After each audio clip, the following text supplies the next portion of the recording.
Hi అండి, అందరికీ నమస్తే. నేను మీ అఖిల. వెల్కమ్ బ్యాక్ టు చిన్ని వ్లాగ్స్. ఈరోజు వీడియో వచ్చేసి ఏంటంటే ఎండు చేపల పులుసు ఎలా చేయాలో చూసేద్దాం. ముందుగా ఎండు చేప ముక్కలను వేయించి వేడి వాటర్లో మంచిగా వాష్ చేసుకోవాలి. స్టవ్ ఆన్ చేసుకొని ప్యాన్ పెట్టి హీట్ అయ్యాక తగినంత ఆయిల్ని పోసుకోవాలి. ఆయిల్ హీట్ ఎక్కాక కాస్త జీలకర్ర వేసుకోవాలి. తర్వాత మనం ముందుగా కట్ చేసి పెట్టుకున్న ఉల్లిపాయ ముక్కలను కూడా వేసుకోవాలి. ఉల్లిపాయ ముక్కలు కాస్త మగ్గినాక కొంచెం అల్లం వెల్లుల్లి పేస్ట్ వేసుకోవాలి. పచ్చి వాసన పోయే వరకు కలుపుతూ ఉండాలి. ఇప్పుడు కొంచెం పసుపు యాడ్ చేసుకోవాలి. కొంచెం బాగా కలుపుకున్న తర్వాత ముందుగా కడిగి పెట్టుకున్న ఎండు చేప ముక్కలను వేసేయాలి.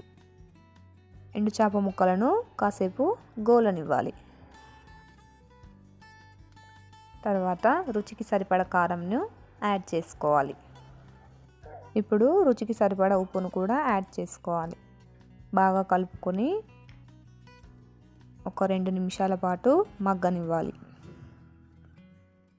తర్వాత 1.5 కప్పు చింతపండు రసాన్ని కూడా యాడ్ చేసుకోవాలి. చింతపండు రసం మరుగుతున్నప్పుడు అందులో కొంచెం మెంతి పొడిని కూడా యాడ్ చేసుకోవాలి. మెంతి పొడిని యాడ్ చేస్తే ఫ్లేవర్ బాగుంటుంది. అదేవిధంగా కొత్తిమీర ఆకును కూడా యాడ్ చేసేసుకుందాం. కాస్త గరం మసాలాను కూడా వేస్తే రుచి బాగుంటుంది. అంతేనండి, ఎండు చేపల పులుసు ఇలా చేశారంటే ఎవరైనా ఇష్టంగా తినాల్సిందే. ఈ వీడియో కనుక మీకు నచ్చినట్లయితే do like, share, subscribe our channel.